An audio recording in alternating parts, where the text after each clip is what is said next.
পুরুষের যৌন সঙ্গমের লোভ লালসা একজন নারী কিভাবে বুঝতে পারে? পুরুষের যৌন আকাঙ্ক্ষা বা আকর্ষণ সরাসরি ভাষায় না প্রকাশ পেলেও অনেক সময় শরীরী ভাষা, কথা বলার ধরন এবং আচরণের মাধ্যমে ফুটে ওঠে। একজন নারী হিসেবে এই সূক্ষ্ম সংকেতগুলো বুঝতে পারা আপনার ব্যক্তিগত নিরাপত্তা এবং সম্পর্কের স্বচ্ছতার জন্য সাহায্য হতে পারে। এমন কিছু লক্ষণের কথা উল্লেখ করছি যা সাধারণত পুরুষের যৌন আকাঙ্ক্ষা প্রকাশ করে। 1. দৃষ্টির ধরন।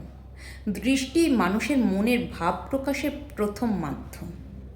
যদি দেখেন কেউ আপনার চোখের দিকে না তাকিয়ে বারবার শরীরের অন্যান্য অঙ্গের দিকে তাকাচ্ছে, তবে বুঝতে হবে তার মনোযোগ কেবল আপনার ব্যক্তিত্বে নয়, বরং শারীরিক আকর্ষণে সীমাবদ্ধ। 2. শারীরিক দূরত্ব কমিয়ে আনা। সঙ্গমের লালসা থাকলে পুরুষরা সাধারণত পার্সোনাল স্পেস বা ব্যক্তিগত দূরত্বের সীমা লঙ্ঘন করার চেষ্টা করে। কথা বলার সময় অনেক কাছে চলে আসে, অকারণে গায়ে হাত দেওয়া, কাঁধে বা পিঠে হাত রাখা অথবা ভিড়ের সুযোগে ঘনিষ্ঠ হওয়ার চেষ্টা করা এর অন্যতম লক্ষণ। 3. আলাপের ধরন ও বিষয়বস্তু। যদি কোনো পুরুষ বারবার আলাপের বিষয়বস্তু ঘুরিয়ে ফিরিয়ে যৌনতার দিকে নিয়ে যায়, তবে তা তার মনের সুপ্ত লালসার বহিঃপ্রকাশ। অপ্রাসঙ্গিক কথাবার্তা, আপনার পোশাক বা শরীর নিয়ে অতিরিক্ত মন্তব্য করা, গভীর রাতে ইনবক্সে ব্যক্তিগত বা আপত্তিকর মেসেজ পাঠানো। 4. স্পর্শের ধরন। স্পর্শের মাধ্যমে মানুষের উদ্দেশ্য খুব সহজেই বোঝা যায়।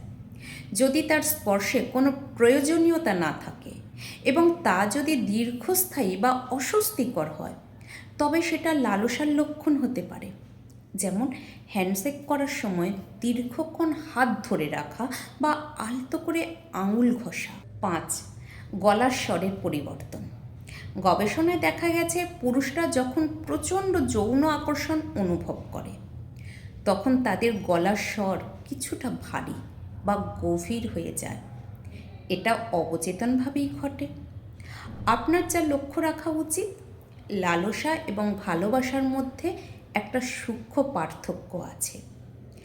ভালোবাসায় সম্মান এবং ধৈর্য থাকে, কিন্তু লালসায় থাকে কেবল ক্ষুধা এবং তাড়াহুড়ো।